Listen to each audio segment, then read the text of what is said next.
তাৰ পাছতো এছাম এতিয়াও আছে যোনে ভাগৱত শ্ৰৱণ কৰিব বিচৰা নাই বা ভাগৱত শ্ৰৱণ কৰা নাই। আৰু নহ'লে চতুৰ্থ এটা কাৰণ হ'ব পাৰে যে আমি শুনাটো শুনিছো, বুজাটো বুজিছো, কিন্তু আমি নামানো, কি কৰক। এই চাৰিটা মূল কাৰণ হ'ব পাৰে। প্ৰথম কথা হৈছে ভাগৱত শুনিলে কেনেকৈ শুনিব।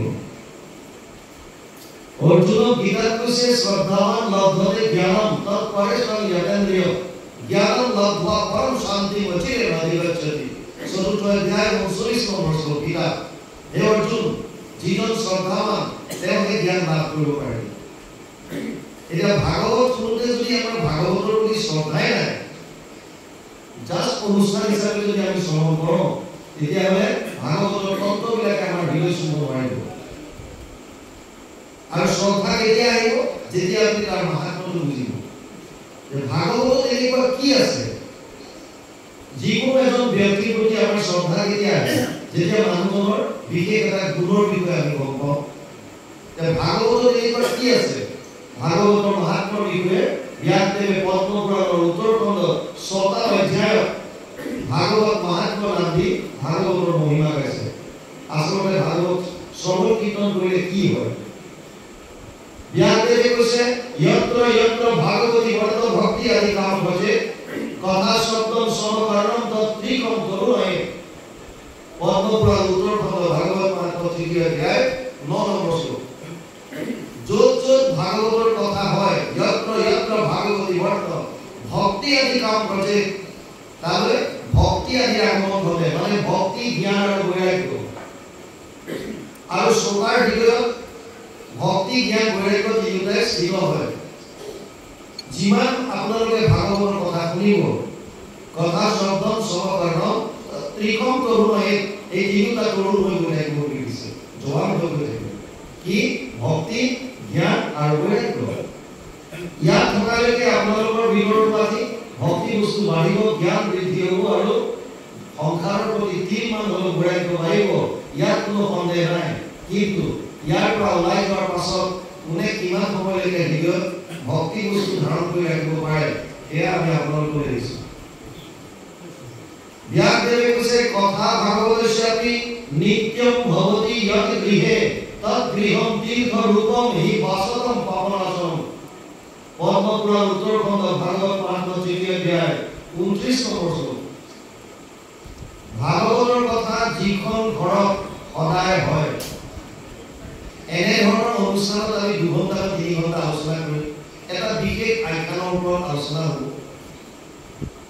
এয়া মাত্ৰ একটা এডভাৰটাইজমেণ্ট হ'ল। আমি জাষ্ট অকণমান চুই পেলাই কি আছে কথাটো ক'বলৈ চেষ্টা কৰোঁ, কিন্তু অভ্যাসটো আমি ঘৰত কৰিব লাগিব।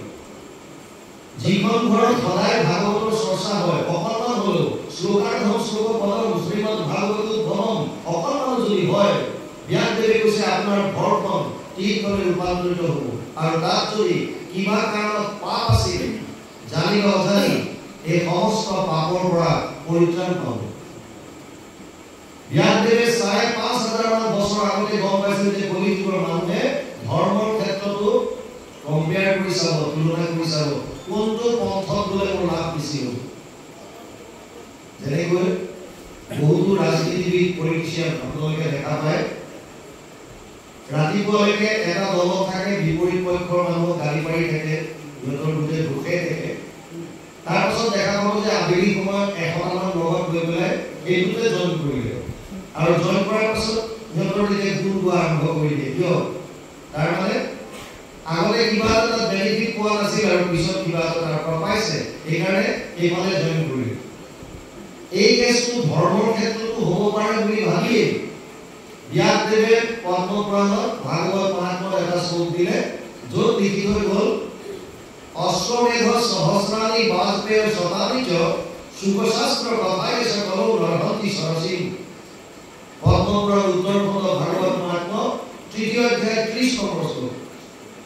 তেওঁ ক'লে যে এফালে ১,০০০টা অশ্বমেধ যজ্ঞ হওক আৰু ১০০টা বাজপেয় যজ্ঞ যদি কৰে, আৰু আনফালে আপোনালোকে কৰাৰ দৰে যদি ভাগৱতৰ শ্ৰৱণ কীৰ্তন কৰে, ভাগৱত শ্ৰৱণ কীৰ্তন কৰি যিটো ফল পাব, 1000 অশ্বমেধ আৰু 100টা বাষ্পেয় যজ্ঞ কৰি ভাগৱতৰ ফলৰ 16 ভাগৰ এভাগ পাব বুলি কৈছে।